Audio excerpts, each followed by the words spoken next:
कभी सोचा है एक ऐसी दुनिया के बारे में जहां वक्त मानो ठहर सा गया हो, जहां सदियों पुरानी परंपराएं आज भी सांस ले रही हों? आज हम भारत के कुछ ऐसे ही अनछुए हिस्सों की यात्रा पर निकलने वाले हैं। पर सोचिए, क्या हो अगर ये दुनिया हमारी आंखों के सामने ही तेजी से गायब हो रही हो? ये सवाल सिर्फ एक किताबी सवाल नहीं है। असल में यही इस पूरी पड़ताल की आत्मा है। जब एक पूरी की पूरी संस्कृति जो पीढ़ियों से चली आ रही है खत्म होने की कगार पर पहुंच जाए तो हम असल में क्या खोते हैं। चलिए मिलकर इसका जवाब ढूंढते हैं। तो ये सिर्फ एक यात्रा नहीं है, ये उन लोगों की कहानियों को समझने की एक कोशिश है जिनकी जिंदगी हमसे बहुत बहुत अलग है। ये एक मौका है उनके संघर्ष को, उनके जज्बे को और उनकी संस्कृति की उस खूबसूरती को देखने का जो आज एक बड़े बदलाव के मोड़ पर खड़ी है। तो सबसे पहले ये समझते हैं कि आखिर इन संस्कृतियों के बारे में अभी बात करना इतना जरूरी क्यों हो गया है। क्योंकि सच तो यह है कि हमारे पास शायद ज्यादा वक्त नहीं बचा है। देखिए, एक तरफ हैं सदियों पुरानी परंपराएं और दूसरी तरफ है मॉडर्न दुनिया की तेज रफ्तार लहर। हम भारत के उन हिस्सों में जा रहे हैं जहां ये दोनों दुनियाएं आपस में टकरा रही हैं। और ये कहानी है उन आखिरी घुमंतू जनजातियों की जो अपनी विरासत को बचाने के लिए जूझ रही हैं। तो चलिए, हमारी ये खोज शुरू होती है हिमालय की ऊंची चोटियों और गहरी घाटियों से।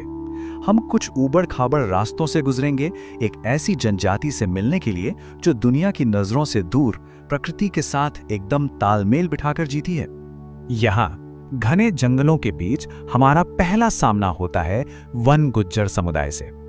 ये एक ऐसी जनजाति है जिनका मिलना आसान नहीं और जिनकी जिंदगी पहाड़ों के उतार चढ़ाव और जंगलों की लय से गहराई से जुड़ी हुई है। जरा सोचिए, वन गुज्जरों की पूरी दुनिया उनकी भैंसों के इर्द गिर्द घूमती है। वो मौसम के साथ पहाड़ों में ऊपर और नीचे का सफर तय करते हैं। उनकी जीवन शैली प्रकृति के चक्र के साथ इस तरह से जुड़ी हुई है मानो वो खुद प्रकृति का ही एक हिस्सा हो। ये सिर्फ जानवर पालने जैसा नहीं है, ये एक बहुत ही गहरा, एक दूसरे पर निर्भर रिश्ता है, एक साझेदारी जो पीढ़ियों से चली आ रही है और उनके जीवन का आधार है।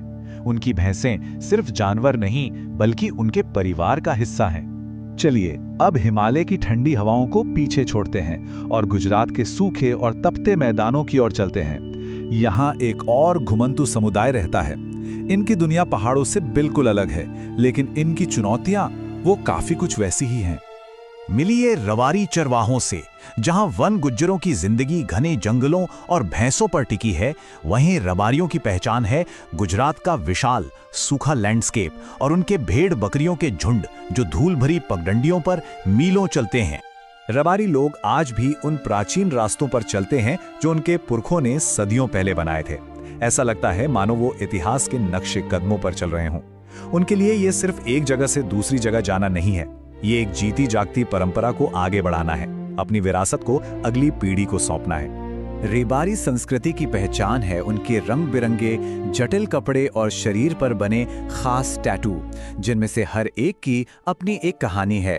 हर प्रतीक, हर गीत जो वो गाते हैं, वो उनकी पहचान और उनके इतिहास का एक कीमती हिस्सा है। तो अब जब हम इन दो अलग अलग समुदायों से मिल चुके हैं, तो ये समझने का वक्त है कि वो कौन सी एक जैसी चुनौतियों का सामना कर रहे हैं। आखिर वो कौन सी ताकतें हैं जो उनके अस्तित्व के लिए ही खतरा बन गई हैं। चाहे वो हिमालय की बर्फ से ढकी चोटियों पर हों या गुजरात के तपते मैदानों में, इन घुमंतू जनजातियों को आज की दुनिया से एक जैसे खतरों का सामना करना पड़ रहा है। उनकी पारंपरिक जीवन शैली पर हर तरफ से दबाव बढ़ता ही जा रहा है और ये चुनौतियां कई तरह की हैं। तेजी से बढ़ते शहर उनके पारंपरिक चरागाहों को निगल रहे हैं। मौसम का बदलता मिजाज उनके सदियों पुराने प्रवास के तरीकों में रुकावट डाल रहा है। और हाँ, युवा पीढ़ी वो अक्सर एक अलग, ज्यादा आधुनिक भविष्य की तरफ खिंच रही है। लेकिन इतनी सारी चुनौतियों के बावजूद इन जनजातियों में एक अविश्वसनीय मजबूती है, ठीक एक पुराने गहरी जड़ों वाले पेड़ की तरह। तो चलिए देखते हैं कि वो इन मुश्किलों का सामना आखिर करते कैसे हैं। इनकी असली ताकत इनके मजबूत समुदाय में छिपी है।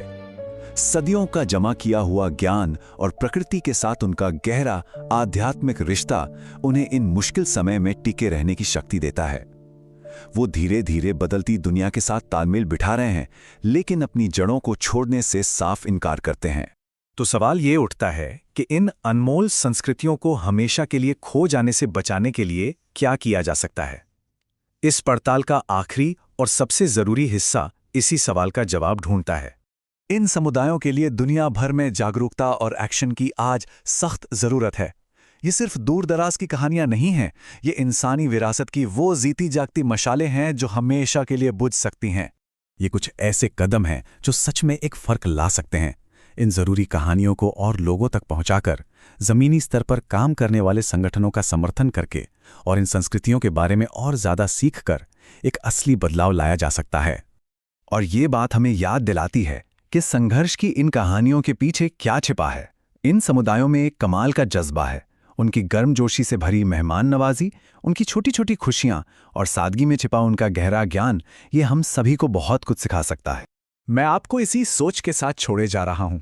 जब एक प्राचीन रास्ता हमेशा के लिए मिट जाता है तो हम सिर्फ कुछ परंपराएं नहीं खोते, हम जीने का एक अनोखा तरीका खो देते हैं, दुनिया को देखने का एक नजरिया खो देते हैं और सदियों का जमा किया हुआ वो ज्ञान खो देते हैं जो शायद फिर कभी वापस नहीं आ सकता।